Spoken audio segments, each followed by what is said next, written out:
Oi, gente, bom dia, boa tarde, boa noite. Eu sou o Bruno, psicólogo, especialista em psicoterapia analítico-comportamental, psicólogo afirmativo, né? E estou aqui de volta no podcast Pandora, recebendo a Bárbara, né, para a gente poder gravar e falando sobre um tema muito especial, muito importante também. Como vocês sabem, eu tenho várias pautas da psicologia que eu quero cobrir, né? E a Bárbara já veio aqui várias vezes no Pandora, ela foi inclusive a primeira convidada. Com licença, é a primeira a voltar na É, volta do Pandora. Então, vocês me respeitam. E a primeira, inclusive, é a gente fazer um episódio assim, né, presencial. Então, assim, a gente está aqui fazendo um teste mesmo, um experimento, né? Esperamos que dê tudo certo para a gente poder gravar mais episódios assim, mais conteúdos assim. Porque eu acho que fica mais legal a interação aqui, né, no cara a cara e tal, ao invés de eu fazer só por videochamada, como eu fazia, até mesmo por conta de todo o contexto da pandemia, enfim. Mas é bom, é muito bom estar de volta, né? E queria dar as boas-vindas para quem estiver aí também acompanhando a gente, né? Pelo YouTube ou pelas plataformas de áudio. É, E hoje, né, a gente vai falar sobre um tema que a Babi ajuda a gente assim a navegar de uma maneira bem suave, né? Que é a psicologia obstétrica perinatal. A gente vai falar, enfim, de alguns temas ali específicos da área, né? Mas, bom, primeiro eu queria que você se apresentasse, né? Quem é você na psicologia? Então, igual você falou, eu vim aqui no primeiro. E aí, quem for futricar, que eu falei lá no Instagram que eu tinha vindo no primeiro, e para quem estivesse ouvindo agora ou assistindo agora, pegasse o primeiro, que é o que eu falei sobre assistência social, que eu trabalhei 6, 7 anos na assistência social, e pegasse esse agora e visse a diferença da minha vida profissional, de como eu falo, de como se eu tô feliz, se eu não tô, entendeu? Então, quem quiser ouvir, fica à vontade, compara os dois e eles me falam, então você está mais feliz agora ou não, você estava mais feliz antes. Vai falar. Não, é porque acho que tem uma diferença mesmo, assim, acho que você encontrou a área que você queria trabalhar É, ali e tal, então ficou bem mais a sua cara, assim, do seu jeito, né? Eu achei que ficou bem mais com a sua identidade mesmo, o trabalho que você está fazendo hoje, né? entendeu, né? Então, quem for responder, responda com sabedoria. É, atualmente, eu trabalho como psicóloga obstétrica ou perinatal. A gente tem esses dois termos, tem gente que usa os dois termos juntos, mas você pode falar só psicóloga obstétrica ou só psicóloga perinatal. Eu também sou doula e também sou consultora de amamentação. Então, assim, é maternidade para tudo quanto é lado. Eu estresso sendo mãe em casa e estresso trabalhando com maternidade, entendeu? Faz todo sentido, né? Mas desde sempre eu trabalhei com maternidade, eu estava até vindo dirigindo para cá, estava pensando assim, desde que eu me casei, eu me cerquei de maternidade. Antes também, mas muito menos, porque eu era muito nova, né? Eu lembro que as blogueiras que eu segui eram blogueiras relacionadas à maternidade, principalmente quando o Instagram começou. Era uma chuva de mãe, de blogueira, de falando, fazendo publi de ninho, redutor para o berço, eu sei lá o que era isso, mas ela estava lá vendo, as criancinhas crescer, então eu sempre gostei do universo da maternidade. E quando eu estava na assistência social, eu conduzi o grupo de gestantes. E assim foi até eu sair de lá. Aliás, até eu entrar no abrigo, depois fui trabalhar com mulheres vítimas de violência, enfim. Universo feminino, mais voltado à maternidade, estava lá. Então, o chamado já existia, eu só estava ignorando. Tive que virar a mãe para entender. Ah, tá. Então, aí que elas passam, que elas me falavam, eu não conseguia me conectar. Ah, entendi. Então, agora eu vou me especializar nesse rolê de ser psicóloga perinatal, obstétrica. E assim fiz, e hoje sou. E atuo nessa área, saí da assistência para ficar por conta das minhas mães, das minhas grávidas, das minhas puérperas.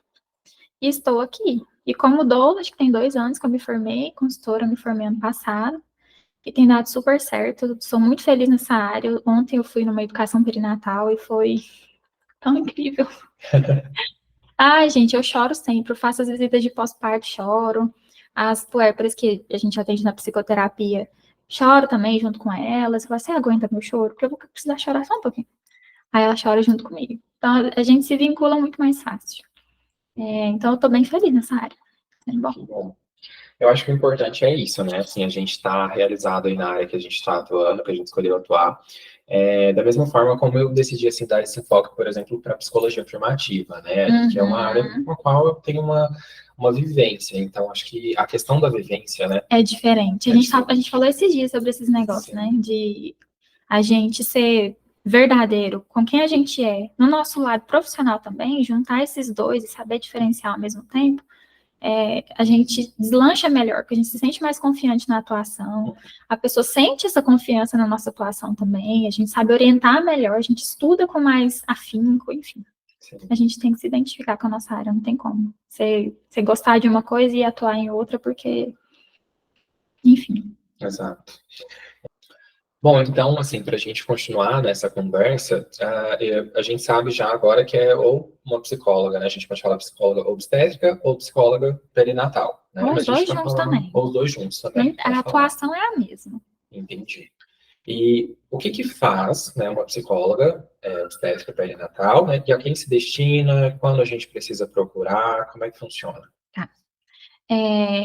Quando a gente fala psicóloga perinatal, a gente está trazendo um leque muito maior do que quando a gente fala psicóloga obstétrica. Por isso tem essa divergência de termo, mas acaba sendo a mesma atuação. Então, quando a gente fala psicóloga perinatal, é de todo o ciclo gravídico que envolve ali. Pode ser uma mulher que está tentando engravidar, uma mulher que está grávida, uma mulher que está no puerpério, uma mãe que já passou do puerpério, mas está ali envolvida com questões da maternidade que estão adoecendo ela.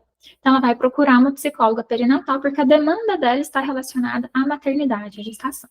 Então, quando ela está com esses sintomas de ansiedade na gravidez, depressão durante a gravidez, ela pode procurar também uma psicóloga perinatal, uma depressão pós-parto, enfim, para identificar se tem uma depressão pós-parto, se é só um baby blues, ou se a gente já está caminhando para uma psicose, enfim, ela procura essa especialidade. Muita gente ainda não conhece, acaba procurando um psicólogo com outras especialidades. Vai ser bem atendida também. Mas a especialidade dá um diferencial a mais, porque está imersa naquele universo e vai entender melhor a sua demanda e como trabalhar essa demanda, entendeu? Então, mulheres, no geral, tentando engravidar, estando grávidas, planejando engravidar e tá com medo, enfim. Tem a tocofobia também, que a gente vai falar depois, e ela pode procurar uma psicóloga perinatal também para entender de onde que vem esse medo. E é isso. Se você quiser também entender por que você faz isso, por que você não faz aquilo em relação à criação dos seus filhos. Sempre a gente retoma muito a nossa criação com os pais. Na psicoterapia, quando vem para mim, grávida ainda, eu sempre faço questão de fazer um encontro para falar sobre o puerpério, sobre as questões de saúde mental que podem surgir no puerpério, que a gente vai falar depois. E caso o companheiro exista naquele momento, chamar ele e falar, olha, vamos falar sobre estilos parentais, educação respeitosa, vamos falar sobre o que você pode esperar da sua companheira quando ela ganhar o bebê, quando seu filho nascer, quando sua filha nascer. E eu ainda não chegou para mim nenhum casal homoafetivo, nem ninguém da comunidade LGBTQIA+, né? Mas também serão bem-vindos, a gente vai poder conduzir, trazer você como parceiro também. Mas nos casais que chegam para mim, eu falo, a gente precisa fazer um encontro para a gente falar sobre as questões de criação e até retomar um pouco da sua criação quando você era criança, para você entender que você pode repetir alguns padrões, você ser capaz de identificar quando você está repetindo esses padrões e poder tirar o que você não quer e permanecer com o que você quer em relação à criação, entendeu? Então, é todo um leque de possibilidades para tratar dentro do contexto da psicoterapia. E essa é a beleza da psicologia perinatal. Você trabalha a maternidade, mas tudo que vem antes dela também. Entendi. Então, é bem isso, assim, né? É uma psicóloga, né? Um profissional que está ali justamente orientado para ajudar dentro das questões, assim, que envolvem a gravidez, né? Enfim, que vai envolver todo esse processo, né? Ali, que é complexo, né? Enfim, cheio enfim, de questões, né? De dúvidas, de incertezas. É um processo que pode ser adoecedor, porque a gente não sabe qual que é o contexto daquela gravidez. A gente não sabe o que essa tentante também está passando para tentar engravidar. Por que ela quer engravidar? Por que ela não está conseguindo? É uma questão que ela quer, é uma questão que o parceiro quer, é uma questão que a família quer. Para cumprir tabela social. Sim. E ela acaba se colocando em momentos de estressores, mas para uma fertilização in vitro, ela é trabalhosa, entendeu? A gestação assistida é difícil, não é fácil. Então, a gente tem que saber por quê, se é realmente aquilo que ela quer, e se ela quer, a gente precisa traçar estratégias para que seja menos aversivo possível, entendeu? Para que ela consiga passar por esse processo de tentativa sem Ai, é tão complicado, coitada. A gente fica pensando, poxa, ela quer tanto engravidar e não tá dando, e sempre chega aquela pessoa, não, mas você é jovem, você vai conseguir, mas é possível que não aconteça, como que eu vou fazer? Aí vem uma psicóloga perinatal, obstétrica, meio para a gente trabalhar esse não conseguir, esse não poder, e quais são as minhas outras possibilidades? Eu quero ser mãe ou só quero ter um filho, entendeu? São coisas muito diferentes e que são trabalhadas também. Bom, então, dando, assim, tá dando para a gente entender, para a gente caminhar, né? Claro, também, quem tiver dúvidas depois, pode deixar aí no YouTube, né? Eu repasso elas para a Babi, ou então a gente coloca ali também no Instagram, enfim, em outros lugares, para a gente poder sanar todas essas dúvidas se tiverem, né? Eu entendo que é uma pauta que ela é muito ampla, e a psicologia em si, né, ela é um curso muito generalista, né, na maioria das vezes. Sim, A gente entra na faculdade, a gente não tem uma aula específica voltada para essas questões, assim, da maternidade, né, enfim. Às vezes vai ter uma aula ou uma outra coisa. Lá no de psicologia infantil também, e bem superficial, na nossa, mas a gente teve nada de psicologia perinatal. Exato. Eu sei de uma faculdade aqui em Trindade que tem a matéria sobre isso. Não sei como que é o aprofundamento, foi uma estagiária que eu tive que falou que tinha essa área, mas foi só nela que eu sei. Nas outras continua a mesma grade sem isso na matéria. A gente acaba saindo da faculdade sem saber que isso existe. Exato, é que nem a terapia afirmativa, né? Sobre psicologia afirmativa, eu fui saber mais da faculdade. Acho que eu já falei isso aqui no Pandora algumas vezes, né? E eu acho que assim, acho que a psicologia, né? Como todo curso ali, todo curso de graduação, acaba sendo abordado de uma maneira muito generalista, e a gente precisa desses aprofundamentos depois, né? Como você foi atrás de especializações, enfim, formações. Então, acaba que é algo que a gente precisa recorrer, assim, para a gente poder se aprofundar. E aí eu queria até entender um pouco mais, você falou dos seus papéis, das suas funções, né? Você falou que você é uma doula e também consultora de amamentação. Eu queria que você me falasse um pouquinho sobre o que são, né, essas funções, esses papéis, e aquela curiosidade minha, né? Se existe doula, se existem homens, né, que estão ali nesse papel da doulagem. Bruno, você está atrás do meu cancelamento? Então, já vamos resolver esse negócio do doulo. Eu sei que existe um doulo por aí, não conheço, eu sei que existe, porque no meu curso de formação de doula, as professoras falaram que existe um rapaz que ele é muito bom nisso, mas eu, particularmente,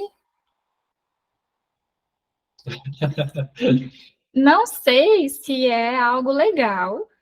Eu precisaria estudar um pouco mais sobre isso, discutir um pouco mais sobre isso, mas eu acho que é um momento tão íntimo e tão feminino e tão de ser mulher que não sei se eu enquanto parturiente ia querer um homem lá e não uma outra mulher que se conectaria muito melhor com aquele momento que eu estou passando. Ah, mas e o enfermeiro e o obstetra? São funções técnicas e que não necessitam muito da visão feminina ali. É importante, mas não necessitam tanto porque tem que ter um olhar técnico. O papel da doula ele é diferente, entendeu? A doula, quando ela é muito experiente, ela não precisa nem fazer um toque. Aliás, doula não faz toque, não faz intervenção técnica nenhuma. Mas ela não precisa dessas intervenções técnicas porque ela está tão habituada com o trabalho de parto, com o parto, que ela sabe exatamente que fase do parto que você está pela sua reação, pelo jeito que você vocaliza no trabalho de parto, entendeu? E a gente se conecta de fato, é como eu gosto de falar muito de ancestralidade, de recuperar as nossas forças mais femininas, enfim, uma coisa mais esotérica, assim. Mas eu gosto disso, de trazer para um lado mais espiritual, mais profundo de si, assim, de evolução mesmo. E isso é uma coisa que a mulher vem, né? É a mulher que gesta, a mulher que vai parir. Então, como um homem vai conseguir se conectar comigo enquanto doula? Ele pode tentar, mas eu não sei se é tão legal assim. Convido o doulo, que existe aqui no Brasil, que eu não sei quem é, a vir aqui conversar comigo também pra gente entender, e talvez você até chama ele aqui. Sim. Junto comigo, óbvio. Que é um podcast de psicologia.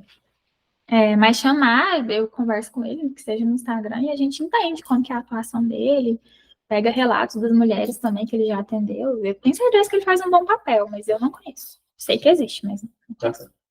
Eu acho que é interessante, assim, né, pensar nas possibilidades, assim, porque eu acho que quando a gente vai entender dessas questões, é claro que eu entendo que, assim, acho que é uma área que se preza, né, pelo protagonismo feminino e tal, Justamente.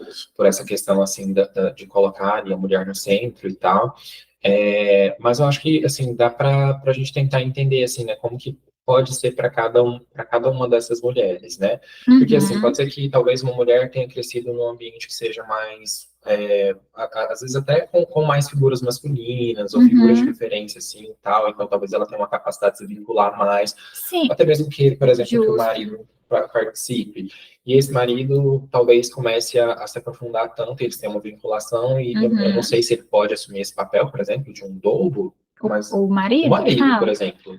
Ah, não. Num trabalho de parto, a gente tem que diferenciar muito essa questão do acompanhante da doula. Ah, Porque, às vezes, pode acontecer de uma mulher que não tem rede de apoio, que não tem ninguém, procure uma doula buscando um acompanhante. Isso já até aconteceu comigo, inclusive.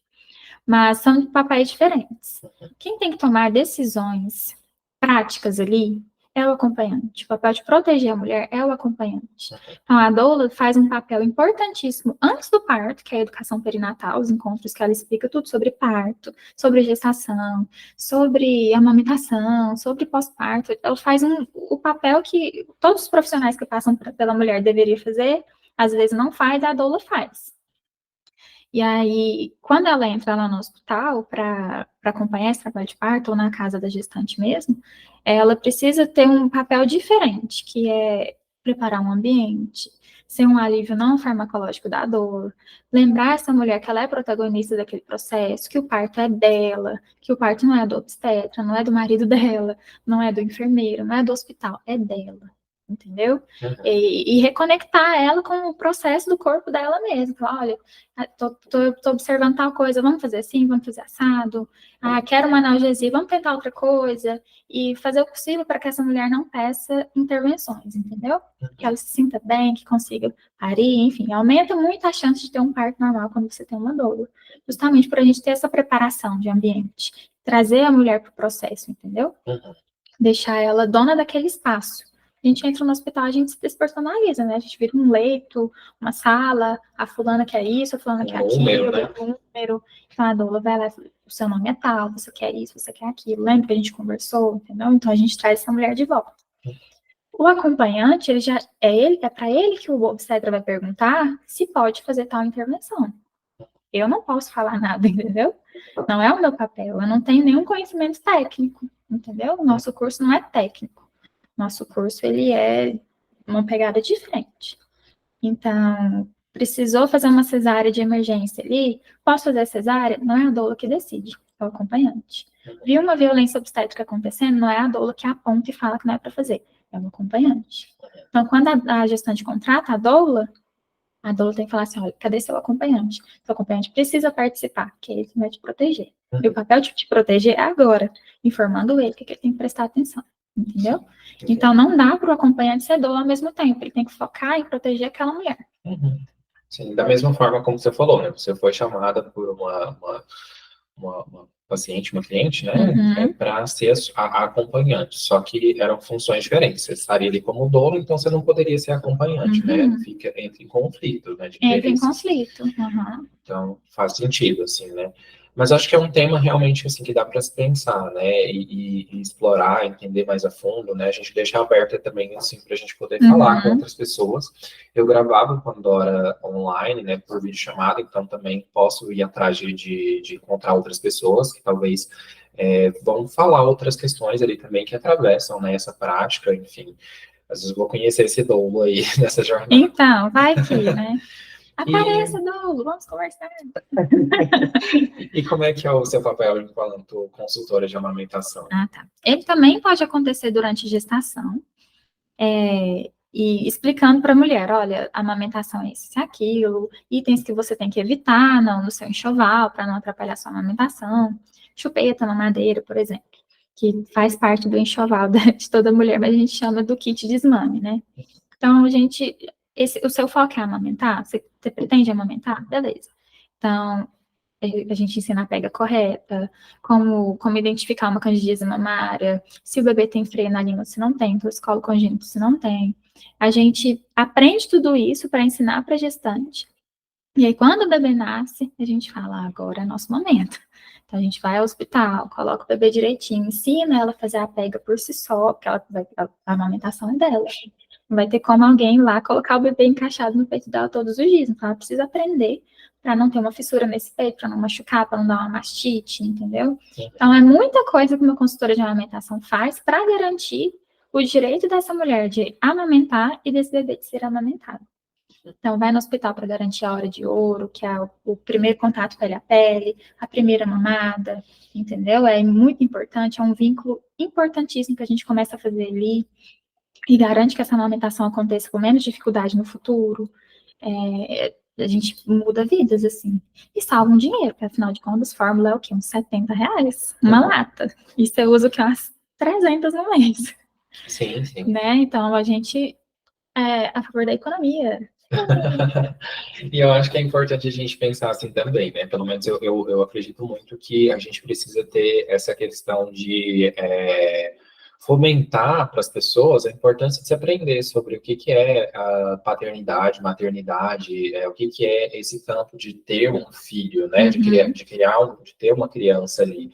Então, acho que nesse mesmo sentido, a questão da amamentação, eu acho que entra nesse contexto de planejar essa criação, porque assim, a amamentação ali vai ter um papel fundamental no desenvolvimento da criança, né? O leite materno, enfim, a gente sabe da importância.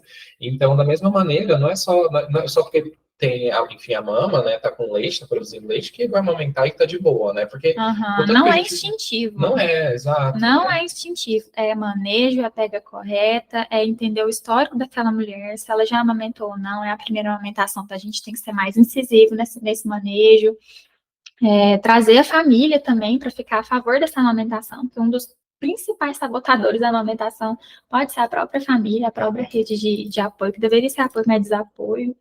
Todo choro do bebê é fome. Então, o papel tanto da adulto quanto da consultora é fazer essa desmistificação de muita coisa, tanto do parto quanto da amamentação. Que a gente pode perder partos e perder amamentações aí por falta de manejo e falta de rede de apoio. Exato. E só deixando muito claro, bebês que não são amamentados, eles estão bem também, eles sobrevivem bem. A gente não está falando que não pode dar fórmula, não pode fazer isso, não pode fazer aquilo. Não. O meu papel, enquanto do consultor de amamentação, é evitar que você use fórmula e garantir a amamentação. Afinal de contas, você contrata esses profissionais quando você tem muito claro na sua cabeça que você quer parir, que você quer amamentar. Ou eu tô maluca, pelo amor de Deus. Vai gastar dinheiro à toa com o profissional também. Então, a gente acaba tendo que chegar na família e falar assim, oi, tudo bom? Vamos garantir o direito dela de amamentar. Ela quer amamentar, então vou te ensinar como é que você faz. Precisa complementar essa amamentação? Tá aqui o copo, vou te ensinar como que dá no copo. Aqui é colher dosadora, vou te ensinar como dá na colher dosadora. Entendeu? A gente faz um trabalho muito geralzão, assim, tanto com a gestante, com o parturiente, com a puérpera, quanto com a rede de apoio dela, para ver se esse povo apruma e para de infernizar, coitada. Eu acho que é importante pensar nisso, né? A gente está falando de várias especificidades aqui do atendimento, né? Enfim, das questões, de todas as questões que envolvem a maternidade, mas, assim, se tiver alguma questão mais específica, né, que você acha que é importante ressaltar aqui dentro dessa nossa conversa, né? Eu acho que vão ter várias questões ali que você talvez passe pela sua cabeça, né? Mas eu acho que até nas suas páginas profissionais, enfim, você coloca lá uma frase que eu achei interessante, que é que você ajuda as pessoas, né, as mulheres, a gestar, a parir e a cuidar melhor. Então, eu queria que você falasse um pouco disso, né? Como que as mulheres podem, né, fazer isso? Como que elas podem gestar, parir e cuidar melhor, né? Quais outras especificidades, enfim, do seu atendimento, né? Você acha que é importante destacar? Tá. Esse gestar, parir e cuidar, eu não sei se outras pessoas utilizam essa frase, mas ela resume tão bem tudo que eu gosto de fazer, tudo que eu falo que eu gostei tanto de gestar, por mais que seja complicado em alguns momentos, eu gostei tanto de gestar que se no Brasil fosse liberada a barriga de aluguel, eu estava grávida todo ano. Ainda mais se for para parir, dá para os outros criar, adoro. A parte mais difícil, gente, da maternidade vai ser criar uma criança. Mas Você acha o depois, mas... Muito mais... Nossa! Amada, eu tô há 3 anos nessa jornada, até agora eu não acostumei. Meu Deus do céu, que loucura. Então, quando eu falo de te ajuda a gestar, quer dizer assim, eu te ajudo a levar uma gestação menos difícil. O melhor possível que você pode tirar dessa gestação, eu quero que você tenha acesso a isso. Se possível, se você não quiser, eu quero fazer parte disso, para te ajudar a gestar melhor. Tanto quanto doula, quanto como psicóloga. E aí você me contrata como um ou outro, porque se eu for sua psicóloga, não dá para ser sua doula. Se for sua doula, não dá para ser sua psicóloga. São atuações diferentes. Se eu for sua doula enquanto psicóloga, é até uma infração ética, né? Então, não dá. Então, na psicoterapia, aquilo que eu falei, a gente chama gestante, a gente fala, olha, estilos parentais, educação respeitosa, validar muito o sentimento, porque a gestante ela não pode sentir nada, ela tem que vegetar. Tudo que ela sente vai passar para o bebê vai ter um colapso dentro da barriga dela. E não é assim, cara, entendeu? Não é assim. Um terrorismo, né? Nossa Senhora! Eu lembro de um dia que eu estava numa farmácia, gente, que dia. Eu tenho 0 anos de paz quando eu tô grávida, sabia? Zero, na verdade, zero. E aí a gente foi numa farmácia e aí a gente não viu uma movimentação na farmácia, a gente só entrou. Aí, de repente, com uma barriga desse tamanho, passa um rato no meu pé, assim, um rato desse tamanho. E aí a moça da farmácia olha pra mim, eu olho pro rato, ela pega assim no meu braço, não assusta não. Não assusta não, pelo amor de Deus, você tá grávida, você não pode ganhar aqui. Eu olhei assim, como assim? Como assim que eu vou assustar e vou entregar vaga de parto? Não é assim que acontece. E existem muitos diagnósticos, inclusive, de bebês que nascem com alguma condição, e alguém da equipe, alguém da família fala, é porque você passou um surto, é porque você passou raiva. Não necessariamente. Claro que tem um vínculo ali entre mãe e bebê, um vínculo hormonal, de nutrição, de oxigênio, a placenta, o cordão umbilical. É um vínculo de simbiose, quase assim. Mas isso não quer dizer que você tem que ficar na sua cadeirinha e vegetar, sem sentir nada. Você tem que sentir, você tem que falar sobre o que você sente. Se você não falar que você está incomodada com essa barriga enorme, com as estrias que surgem, com o peito que fica pesado, com a coluna que está doendo, com o jeito de dormir que está ruim, se você não poder falar nada disso, aí sim que isso vai te trazer problemas. Porque a conta chega e pode chegar no puerpério. E aí, minha filha, é você e uma criança que já está nascida. Entendeu? Por isso que a gente chama a rede de apoio, chama o acompanhante, fala, olha, assim, assado, valide esse sentimento, ela tá incomodada, ela não tá feliz, então vamos trabalhar isso aí, vamos trabalhar com isso. Vamos explicar, vamos trazer estratégias, mudar perspectivas, e se essa perspectiva não mudar, que sejamos apoio, que sejamos acolhidos, entendeu? E não uma fonte de julgamento e de não pode, não fala assim, tá errado, que pecado, entendeu? Então, o gestar melhor é isso, é você ter o direito de expressar o que você sente, de viver o que você vive, no que é bom e no que é ruim. A gestação pode ser um processo horrível. Tem mulher que odeia ficar grávida. Isso não quer dizer que ela é uma mãe ruim. Não existe menos mãe, entendeu? Você vai ser mãe de todo jeito. O jeito que você vai levar a maternidade ou não, começa aqui na concepção. E procure ajuda, entendeu? Sim. Enfim, pode te ajudar de verdade, sem te julgar. Exato, né? E, assim, acho que isso envolve, né, entender, assim, quem é que vai estar ali com esse apoio, enfim, específico, né, mais personalizado, mais compreensivo de todas as questões, as demandas, os atravessamentos que tem, né? E não só reproduzir, talvez, assim, senso comum, né? Essa ideia de o que pode acontecer, o que pode interferir, o que você pode fazer, o que você não pode fazer, enfim, que muitas vezes não ajuda, né, e faz criar uma série de comportamentos supersticiosos, talvez, também, né, e às vezes assim, não aumenta a ansiedade, né, Horrores. E não ajuda. E quando a gente fala de parir melhor, né? Parir melhor é aquilo que você falou muito bem agora, o protagonismo da mulher na cena do parto, na cena do trabalho de parto. Você vai parir melhor quando você se sente acolhida, quando você se sente você mesma naquele espaço. Por isso que a gente sempre orienta, vai para o hospital quando você estiver parindo já. Estando tudo bem você e o bebê. Vai para o hospital quando você está parindo, porque na sua casa o trabalho de parto acontece muito melhor. Eu tive uma gestante, acho que tem 1 mês já, que enquanto a gente estava na casa dela, vivendo todo aquele processo de trabalho de parto, estava evoluindo super bem. Então, quando a gente chegou no hospital, sabia exatamente a dilatação que ela estava. O marido dela até assustou, assim. E aí, quando a gente chegou, deu uma estacionada. Porque a gente estava numa enfermaria, estava uma luz, a gente teve sorte de não ter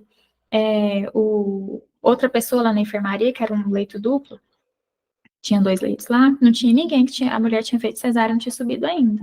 Então, eu consegui fazer um ambiente mais escurinho, uma música bonitinha, mas se tivesse outra pessoa lá, ia ser a luz ligada, não ia poder colocar uma música, porque o bebê estava lá, vou atrapalhar o rolê do bebê também, não, entendeu? Então, esse parir melhor é garantir que esse ambiente esteja seguro para ela. Que apesar de estar dentro do hospital, ela está bem assistida, tem muito chamego do marido, entendeu? Do acompanhante que seja. Uma fonte de ocitocina natural, que a ocitocina é o que traz a contração, e contração pode fazer o bebê descer, e o bebê descer vai dilatar, entendeu? Então, tem todo um processo nesse parir melhor. Posso acompanhar enquanto psicóloga? Posso, só não vou executar as mesmas tarefas que a doula executa, mas estarei lá com você como psicóloga, entendeu? Não te pergunta, nossa, e aquele dia, aquela sessão que a gente fez, tem alguma pendência aí pra gente resolver? E a mulher lá no auge dos seus 8 centímetros, eu perguntando se tem pendência para resolver. Não é assim, é diferente. Mas posso estar lá também. Então, esse parir melhor vai doer, não vai ser um processo fácil, é falar a verdade para ela, mas garantir que, apesar da dor, apesar do desespero, apesar da partolândia, ela entenda que isso é um processo natural e que ela escolheu viver, né? E que ela está segura de que ela não vai sofrer menos violências obstétricas possíveis, quiçá nenhuma, de acordo com a informação que a gente recebeu ali na gestação. Então, parir melhor é parir com segurança emocional, física, com alívio não farmacológico da dor, que é o papel da doula fazer, entendeu? Sim. Um chuveiro, enfim. Achar outras maneiras, assim, que sejam mais... Assim, o que eu vejo, né, de uma visão de um homem cis que teve pouquíssimo contato, né, com essa questão toda dos processos que você vive, mas o que eu vejo, assim, no seu trabalho ali, eu acho que é essa força que ajuda a humanizar, né, o processo ali, né, que ajuda a tornar mais natural, mais humano, mais acolhedor, mais genuíno, né, assim, tudo que está acontecendo ali, né, não é aquela só levar para aquele ambiente estéril, né, e tirar várias características ali que talvez facilitariam para aquela mulher estar naquele lugar, né? É aquilo que a gente falou agora há pouco, que você trouxe à tona, né? No hospital tem uma despersonalização, no hospital tem a gente se torna um número, se torna alguma coisa, então acho que enfim, a psicologia obstétrica, né, perinatal, vem nesse sentido, assim, também de trazer essa humanidade de volta, né, esse aspecto de... Você é gente, você é dotada de direitos, você tem um nome, você tem uma família, você é amada, entendeu? Você não merece passar por tal coisa, você tem direitos, entendeu? E o seu direito de parir, ele tem que ser respeitado, né? Lembrando que você traz essa coisa de humanizar, as pessoas confundem muito humanização de parto, né? Que parto humanizado é o parto em casa, é o parto com doula. Mas não, você não precisa necessariamente de uma doula para parir. Você não vai parir só se você tiver uma doula. Você pode parir sem doula. Parir com doula é bem melhor, entendeu? Por tudo que uma doula pode proporcionar ali para você naquele ambiente. Mas um parto humanizado é a assistência que você recebe. Você está bem assistida, de maneira respeitosa, estão deixando você se movimentar, comer, beber água, fazer o que te der na telha, porque parto é o que dá na telha da mulher, entendeu?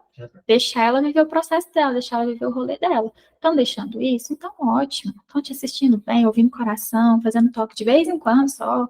Então, você está tendo um parto humanizado, entendeu? E aí, a doula te explica o que é um parto humanizado, para você poder identificar se você está num parto humanizado ou não. Sim. Qual consultora de alimentação agora? Deixa eu ver lá primeiro. Acho que como consultora de alimentação, a gente já até falou, né?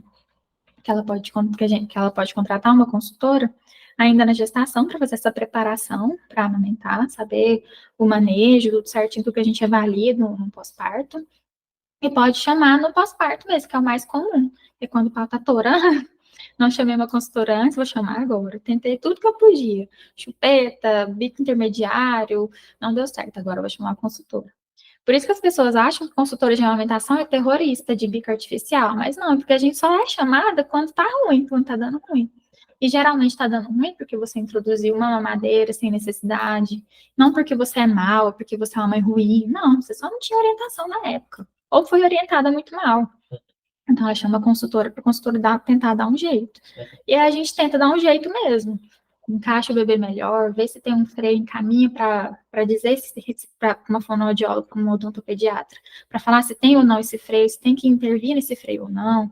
Um torcicolo congênito vai para fisioterapia, para osteopatia. Se está com uma baixa produção de leite, não é apertando o peito que a gente vê se tem baixa produção de leite, a gente ensina como é que vê se o bebê está mamando bem ou não, se está bem hidratado ou não.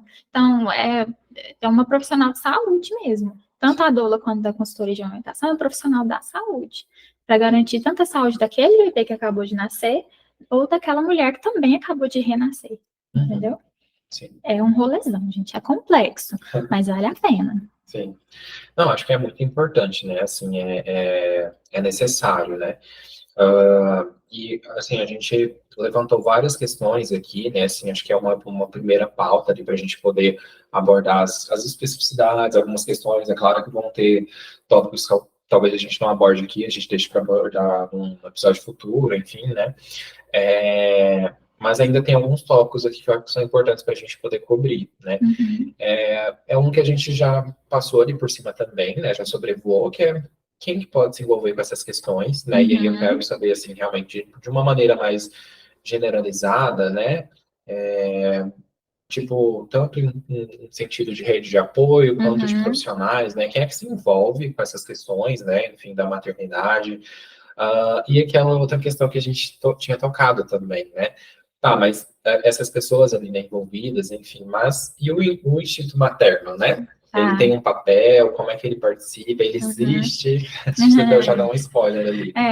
Então, quem que pode se envolver com as questões da maternidade? Desde a recepcionista que te atendeu na clínica, ela já está envolvida com a maternidade. E ela já vai fazer um papel importante ali no daqui para frente. Porque a gente sempre fala que como a gestante é tratada, como a puérpera é tratada, ela nunca mais esquece. Do bem ou do ruim, entendeu? Ela não esquece. Ela vai lembrar quem foi presente, quem não foi presente de presença mesmo, de cuidado, de acolhimento, de dar um colo, de deixar chorar. Não esquece. É incrível. E então, da recepcionista até a sua sogra que chegou na sua casa para te ajudar, são pessoas que estão envolvidas na maternidade e podem transformar ela para um lado bom, tanto para um lado ruim. Profissionalmente falando, são esses profissionais mesmo, que é o obstetra, uma enfermeira obstetra, o técnico de enfermagem que está lá dando suporte para esses profissionais, a consultora de amamentação, a doula, a odontopediatra que vai lá avaliar se tem algum freio na língua ou não e vai fazer o corte do freio, uma fonoaudióloga, uma fisioterapeuta, entendeu? Então, são profissionais que estão envolvidos, tanto na gestação quanto no pós-parto. E aí a gente fala da socialização primária, socialização secundária, mas é outro rolê. Sobre o instinto materno. A gente traz um pouquinho para a rede de apoio, né? Rede de apoio, gente, é qualquer pessoa que esteja inserida ali no seu ambiente privativo ali, que vai te dar um suporte para você tomar um banho, você te lavar o cabelo, escovar um dente, comer uma comida, garantir que esse bebê esteja bem cuidado na sua ausência. Isso é uma rede de apoio. Seu bebê vai ficar vivo e bem. Quando você não está perto, então é rede de apoio. Essa pessoa vai seguir o seu script ali, do que você quer para o seu bebê, na sua ausência, vai a rede de apoio, entendeu? Então, quando eu tenho um companheiro ou uma companheira que está alinhado comigo no meu parto, né? Eu quero um parto normal, meu companheiro ou minha companheira tem que estar alinhado comigo, querer esse parto tanto quanto eu. A minha amamentação, minha rede de apoio tem que querer a minha amamentação tanto quanto eu. Isso é uma rede de apoio. Não é aquela que pega um bebê chorando e, não, isso é fome, eu tenho certeza que é fome. E tá com uma mamadeira. E começa a questionar a sua produção de leite, se é fraca, se é forte, se tá muito, se tá pouco, entendeu? Isso aí a gente é uma rede de desapoio. É o que a sua fala, né, me faz pensar assim que se a rede não dá apoio, né, essa rede ela acaba tentando tirar o protagonismo justamente da mulher, né? Exatamente. Porque é como se tivesse Tudo se resume nisso aí, no querer protagonismo. dizer como é que você vai fazer uma coisa que você tem que fazer, uma coisa que é você que está lá, né? Então você não está ali só para ser ou seguir o que outra pessoa quer dizer que você vai fazer, você quer seguir o seu caminho, né? Isso. Então, exercer sua maternidade do jeito que você quer exercer sua maternidade. E aí, quando você quer ajuda, você vai buscar ajuda com quem? Com esses profissionais que podem estar envolvidos, que a gente falou agora, entendeu? Psicólogo, psiquiatra também, às vezes, a doula, postura de amamentação, o obstetra, o pediatra, tá todo mundo envolvido ali. E são essas pessoas que vão orientar bem ou não também, mas são profissionais, né? Então, a cobrança é diferente. E a carga que esses profissionais trazem para a gente é diferente também do que uma rede de apoio dentro da casa da gente, que geralmente vai ser a sua mãe, a sua sogra, a sua prima, uma tia, a sua própria avó, ou algum homem da família também, que é muito raro, geralmente não tem, geralmente é mais mulheres, e a gente retoma aquela discussão da doula e do doulo, entendeu? Quem está envolvido na maternidade são mais mulheres, então aparece, Dou, vamos conversar, que agora eu tô borbulhando minha cabeça aqui nesse processo. Coitado dele, ele vai me odiar. Mas eu até me perdi um pouquinho no raciocínio, mas essas são as pessoas que estão envolvidas na rede de apoio e podem ser pessoas pagas também. Uma babá, alguém que você contrata para ir lá arrumar sua casa, um berçário que você deixa também, não deixa de ser uma rede de apoio paga, e que às vezes dependendo do seu contexto familiar, dependendo da sua realidade, pode ser uma rede de apoio até mais benéfica do que uma rede de apoio familiar. Mas vai depender do contexto, pelo amor de Deus, não vai sair tirando os neném das vó só porque você está achando que no berçário é melhor. Às vezes não, mas às vezes sim. Tem que fazer teste, tem que analisar o contexto. Essa rede de apoio, ela pode colocar na cabeça da mulher, como assim você não sabe por que tá chorando? Cadê seu instinto materno? Entendeu? Pra gente entrar no instinto materno. Não existe instinto materno, gente. Se a gente for fazer um apanhado histórico do instinto materno, eu já fiz até um post sobre isso, ele foi uma ideia muito, muito bem implantada na nossa cabecinha, assim, como resposta à alta mortalidade de bebês lá na Idade Média, na Idade das Trevas, né? A gente precisa de cidadãos aqui, e os bebês não estão sobrevivendo, a gente tem que saber o porquê. E aí eles foram analisar, falaram, não, ok, muita gente cuidando desses bebês, muita gente dando mamar para esses bebês, aquelas amamentações cruzadas, né? Que é proibido, inclusive, não é indicado. E falou assim, não, então o papel de cuidar da sobrevivência desse bebê e da salvação desse bebê, religiosamente falando, vai ser da mãe. Única e exclusivamente da mãe. E se a mãe não der conta, a gente vai excomungar essa mulher, entendeu? E você se vira, não vou te ensinar como é que faz, não. Use o seu instinto, entendeu? Aí a gente já entrou no instinto materno. Como assim você não tem instinto materno? Quando o bebê nasce, você já ama automaticamente. E você já vai saber exatamente por que ele está chorando, o que ele está precisando naquela hora. E não vai. Você pode se preparar muito bem, fazer psicoterapia enquanto você está tentando, fazer psicoterapia na gestação. Chega no puerpério, o bebê nasceu, o pau torou, Bruno. Nossa Senhora! Não estou te falando que eu conduzia grupo de gestante na assistência social antes de ser mãe. Eu engravidei e falei assim, rapaz, você tá achando que eu vou parir muito linda? Vai ser ótima, eu vou amamentar lindamente, vai ser tranquilo, ele vai dormir a noite toda, porque eu sei exatamente o que eu tô falando, não sabia de nada. A gente sabe depois que tem filho. E é uma adaptação muito grande. Puerpério não são 3 meses. O puerpério, de 3 meses, é o puerpério fisiológico, hormonal. Mas o adaptativo, o psicológico, é uns 3 anos, de 2 a 3 anos. Então, não existe esse instinto materno, existe processo adaptativo. A gente tem que se adaptar à nossa nova realidade, de ser mãe, de cuidar de um ser humano do zero. Você fez ele do zero, molécula por molécula no seu útero. Ele vai nascer e você não conhece essa pessoa. Você tem que se conectar com ele. Por isso que o parto é importante, parir é importante. A gente precisa dessa jornada de trazer ao mundo da maneira mais suave possível. porque eu mudo totalmente a criação daquela criança de acordo com como essa mulher foi assistida no parto dela, entendeu? Então, garantir que ela tem uma gestação, um parto e uma criação de filhos mais leve, ter profissionais que estejam engajados nisso é importante para a gente mudar um pouquinho o mundo também. Sim. Como que eu espero que uma mãe adoecida, com estresse pós-traumático devido ao parto, às vivências de parto dela, seja cesárea, seja parto normal, como que ela vai conseguir cuidar bem daquela criança? Como que ela vai conseguir ter um instinto materno, que nem existe, mas cobrar dela isso? Não tem como. Ela está adoecida. Exato. Está toda descompensada. Não existe instinto materno, existe processo adaptativo. Coloca isso na cabeça de vocês. É processo adaptativo. E a gente termina de se adaptar depois de 3 anos de nascida. Entendeu? Entendi.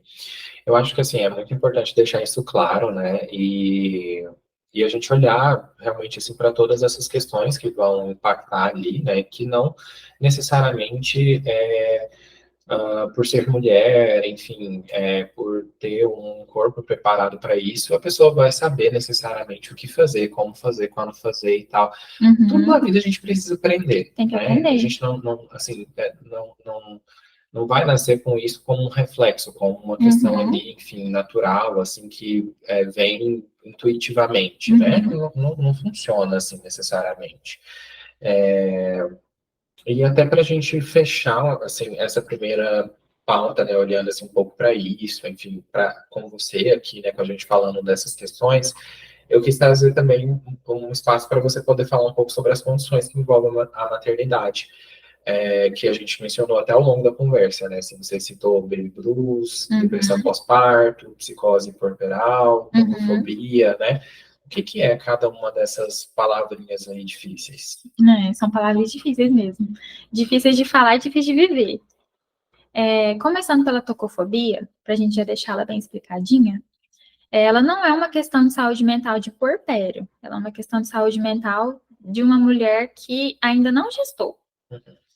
Ela começa ali, mas ela só vai ter consciência de que essa tocofobia existe quando ela está grávida. Que ela é um medo irracional, exacerbado, é uma fobia mesmo de estar grávida e de parir. Isso é uma tocofobia. Ah, não, então toda mulher que está grávida não tem medo de estar grávida, mas tem medo de parir, ela tem tocofobia? Não necessariamente. Tem mais a ver com a gestação, com o processo de gestar. Então, ela tem medo de ter pânico mesmo. Isso é uma tocofobia. Então, encerrado o assunto, quem quiser perguntar, chama lá no direct, que a gente vai explicando. Se está procurando esse diagnóstico também, vamos assinar o contrato aí. Indo para as questões de saúde mental no processo de gestação, de parto e de puerpério. A gente tem o baby blues. O baby blues, ele é quase que mandatório, quase que obrigatório. 85% mais ou menos das mulheres vivem o baby blues. Ele é um processo adaptativo também, que é uma loucura saudável, que a gente chama. Geralmente a gente vê a mulher muito cabisbaixa, muito triste, chorona, angustiada, que ela pega até no peito, assim, que eu tô muito angustiada. Eu lembro claramente dessa sensação, inclusive. Tô angustiada, não cuido direito, não tô feliz, isso aqui tá muito estranho. E aí entra a privação de sono, entendeu? E ele dura, assim, uns 40 dias por aí. Essa condição, antes dos 40 dias, deu uma piorada, ou passou 40 dias, não passou, a gente começa a avaliar uma depressão pós-parto. E aí, para eu diagnosticar uma depressão pós-parto, eu tenho que avaliar a memória dessa mulher também, o quanto ela está envolvida ou não no processo de cuidar do bebê. Que a gente acha que depressão pós-parto é rejeitar o bebê. Não é uma rejeição ao bebê, não tem nada a ver com isso. Eu só não estou disposta a me envolver com os cuidados com esse bebê. Então, se tiver alguém para dar banho, dá banho. Se tiver alguém para amamentar essa criança, eu dou para amamentar.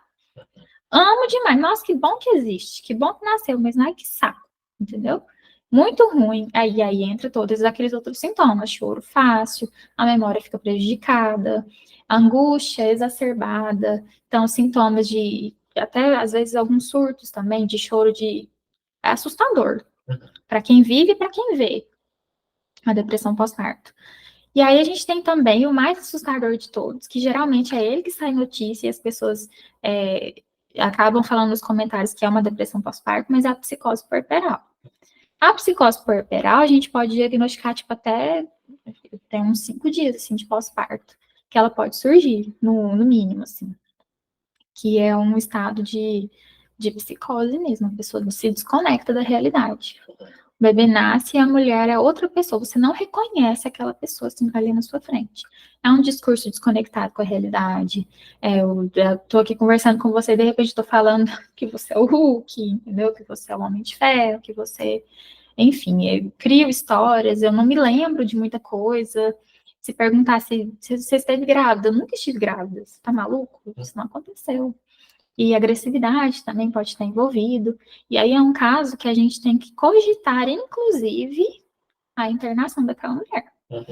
Claro que vai ser um último caso que a gente tem que tratar com o psiquiatra. Psicoterapia, nesse caso, não vai resolver. É psiquiatria, por vezes, internação, porque é um caso muito, muito pesado, que envolve ideação suicida também. A depressão pós-parto também envolve, mas a psicose puerperal ela é mais grave. E aí é o que sai notícia, da mãe que mata o bebê, da mãe que bate no bebê, da mãe que comete suicídio. Então, essa é a psicose puerperal. Depressão pós-parto é diferente. Entendi. Parecem similares, mas são diferentes. Não, eu acho que você explicou muito bem, assim, o que eu entendi é que a tocofobia, ela tá antes desse processo todo, né, Só dá para saber quando você tá grávida. exato, assim, se a gente pudesse colocar numa linha temporal, né, estaria ali, né, mas antes desse Isso. processo todo, né, que é Uhum.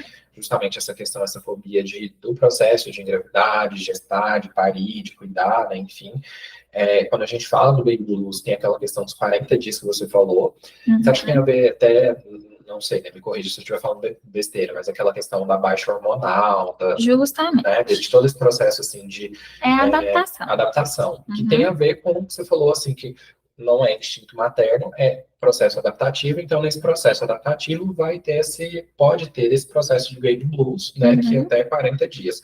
Passou de 40 dias, depressão pós-parto, né, Isso. que assim, se continua, né, esses sintomas se intensificam, né, e tal, e se piora também, começa um quadro já mais de psicose, né, enfim, um quadro mais grave, de desconexão com a realidade, e vários outros processos, assim, que envolvem a psicose. Daí a gente já está falando de um quadro de psicose puerperal. Isso. Né? Então tem meio que um escalonamento ali, pelo que eu entendi. Isso. Há um escalonamento, mas pode acontecer de uma hora para outra. Antes de 40 dias, você pode ter o diagnóstico da depressão pós-parto. Sempre avalie o sintoma e a intensidade desse sintoma. Que o baby blues tem uma intensidade que ela é aceitável, entendeu? Sim. E eu sempre analiso o contexto daquela mulher. Não vou analisar sintoma isolado, que aí eu tô sendo maluca. Então, eu analiso o sintoma e o contexto dela. Desculpa te Pode falar. Não, mas é aquilo que você falou, assim, né? É uma loucura aceitável, adaptável, né? Porque, assim, eu acho que se a gente for analisar pelo contexto mesmo, né? Dá pra gente parar pra pensar assim, tá, mas como é que essa mulher tá, né? Ela tem uma rede de apoio e uma rede de desapoio. Exatamente. Então, assim, como é que tá sendo, né? Porque, assim, às vezes é até um contexto ali, né? A gente sabe, nós dois somos analistas do comportamento, a gente sabe que o contexto tem um papel. Exatamente. Então, assim, né? Não é do nada, né? Assim, a gente não sai diagnosticando a pessoa à torta e direita, não. Então, tá acontecendo alguma coisa que, às vezes, aquelas respostas ali dela, aquela depressão pós-parto, aquele baby blues, aquela psicose até mesmo, pode ser o mais saudável que aquela mulher, que aquela gestante está tendo, como resposta a um contexto que, às vezes, é caótico também. É o sinal que ela tá me dando assim, ó, tô sendo muito maltratada nessa casa aqui, gata. Exato. Me dá um suporte aqui, chame esse povo para conversar, porque eu sozinha não dou conta. Sim. Entendeu? E aí pode ser através da psicóloga, pode ser através de uma amiga que é muito consciente sobre maternidade, processo de maternidade, mesmo não é um profissional, mas é muito consciente, entendeu? Então a gente encontra redes de apoio, pessoas capazes de nos salvar em lugares que a gente acreditou que não existia. Entendeu? Entendi. Então, que eu espero, assim, do fundo do meu coração, que muitas pessoas, acho que todo mundo tinha que colocar isso numa novela de TV, assim, sobre questão de baby blues de pós-parto, porque é muito mito, sabe? É muito mito. Tá chorando? Você não pode chorar. Seu bebê tá saudável, você não tem por que chorar. Engole o choro. E esse engolir o choro, cara, é só latada, é só ré. Porque a gente não pode, choro a gente não engole. As melhores sessões de psicoterapia que eu já tive na minha vida foi sessão que teve choro. Mesmo que ela não me fale o motivo, uma hora ela vai me falar, mas teve choro, teve expressão, teve colocar para fora, teve um ambiente seguro para que eu pudesse chorar. Às vezes é só isso, entendeu? E às vezes também é só garantir a amamentação dela. Sim. Por incrível que pareça, gente, a amamentação ela é tão importante para muitas mulheres e que enfrentam tantas barreiras que quando, Bárbara, tô com fulano aqui, tá com processo muito difícil de amamentar, tô observando sintomas muito difíceis, falei, conserta a amamentação primeiro. Conserta a amamentação, talvez é só isso que ela precisa. Sim. Uns 30% do caso, é só consertar a amamentação. Sim. Porque eu acho que tem muita coisa envolvida, né? Assim, vamos parar para pensar, assim, né? Tipo, acho que a maternidade, ela já está num local na sociedade que tem um local do sagrado, do místico, daquela coisa, me fugiu a palavra agora, mas desse local que é colocado que é muito caro, é muito inalcançável, é muito idealizado, né? Então, assim, daí a mulher se torna mãe. Tá, então agora você precisa corresponder a todas essas expectativas que a gente coloca na maternidade, né? E aí, assim, tá, você é mãe, você tem que corresponder a essas expectativas. E o que é ser uma boa mãe, né? Tá, no começo o seu filho vai depender de você, ele depende de você para comer, né? Então como é que você não tá conseguindo amamentar? Sobreviva à privação de sono, sem reclamar. Não durma. Afinal de contas, o seu filho está vivo e bem, e saudável, você não tem do que reclamar. Entendeu? E é muito silenciamento. Sim, são falas. É muita desumanização da mulher depois que ela vira mãe. É muita invalidação. Quando a gestante tem uma perda gestacional, no comecinho da gestação, então, nossa senhora. Não, mas pelo menos foi no comecinho, né? Você não criou vínculo, né? Não, você é nova, você vai ter outro. Mas esse outro aqui, esse que estava aqui, existe. Eu idealizei. São falas que violentam, né? Violentam, silenciam, machucam. Sim. E não dá a oportunidade dessa mulher vivenciar o luto dela adequadamente. Exato. E esse luto não vivido, ele reverbera. Sim. Entendeu? Ele reverbera. Com certeza. Traz consequências emocionais, psicológicas, às vezes físicas. Sim. Olha, eu acho que por um primeiro processo, né, por uma primeira troca, eu fiquei muito satisfeito. Acho que a gente cumpriu ali, né, com todas as questões. Então, assim, vamos ter 2 momentos aqui, assim, finais para a gente poder encerrar esse episódio, né? Como eu disse, eu estou muito satisfeito. Eu acho que foi bem legal aprender mais sobre isso, né? Saber mais da importância, enfim. E ver você mais ali, né, falando do porquê você foi atrás disso, do quão importante é para você. Eu queria saber se para você, né, você acha que a gente conseguiu, assim, atingir o propósito também, né, dessa troca, desse diálogo. O que você achou? Eu espero que quem ouça nos diga se atingiu as expectativas deles, porque a minha atingiu. Igual você falou, foi um encontro muito introdutório e muito celebrativo para mim também. A gente precisa ter mais trocas, eu e você. Tanto na sua área, eu entender mais sobre a terapia afirmativa, porque esse público vai chegar até mim uma hora ou outra, quanto o seu público já está com você, se esse seu público decidir ter um filho, adotar, enfim, ou gestar. Sim. Então vai chegar para você também. Exato. Tá? A maternidade está envolvida em todas as áreas, está em todo canto. Sim. Então, acho bom. Eu tenho certeza que quando eu ouvir o podcast, depois que estiver pronto, eu vou falar assim, ó, não falei da coisa. Não falei isso, não falei aquilo. Nossa, eu podia ter falado melhor, porque eu sou dessas. Mas que bom que você está abrindo espaço para eu falar e que bom. Não, e tá sempre aberto, assim, né, pra gente poder voltar, pra gente poder falar, você sabe que é muito importante, né, esse espaço de troca, voltar com Pandora também, né, é muito importante para mim, e poder, né, trazer você, a gente poder falar, enfim, dessas questões. Eu acho que tem muitas questões que eu fico só pensando, assim, que a gente poderia ter olhado também, falado também, mas eu acho que é importante ir fazendo essas trocas, assim, né, em momentos ali, para a gente poder cobrir tudo de uma maneira tranquila, né. E por fim, né, a segunda parte que eu queria trazer é aquela parte do quadro de dicas, assim, né, de unboxing, né, para a gente poder falar quais conteúdos pode ajudar a gente a navegar nessas pautas, né, ou mesmo indicar também seu trabalho, suas páginas, site, o que você achar que é interessante, para o pessoal te acompanhar também. Vou indicar primeiro meu Instagram, porque eu sou muito maravilhosa no Instagram, não sei se vocês sabem. Meu Instagram é Babi Marques Paiva, não tem um underline, não tem nada, é Babi Marques Paiva, vocês vão me achar lá. Mas tem outros 2 Instagrams que eu acho importante, toda grávida, toda tentando seguir, que é a Bia RF, que é uma obstetra lá do Rio de Janeiro, que ela é assim, maravilhosa. E tem a Melânia também, são essas duas obstetras que eu gosto de indicar. Tem uma outra também, mas eu vou indicar só essas duas, porque elas são mais incisivas nas informações, sabe? Então sigam elas.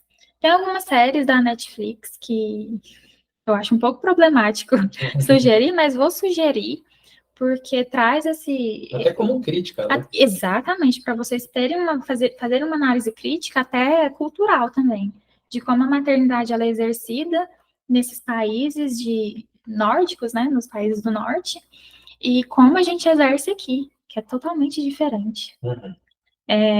Uma série que chama Super Moms, que tá na Netflix disponível. Tem uma cena dessa série que é muito divulgada, que é ela correndo no parque com o carrinho, com o bebê dela lá, e aparece um urso, que a série se passa no Canadá, se eu não me engano.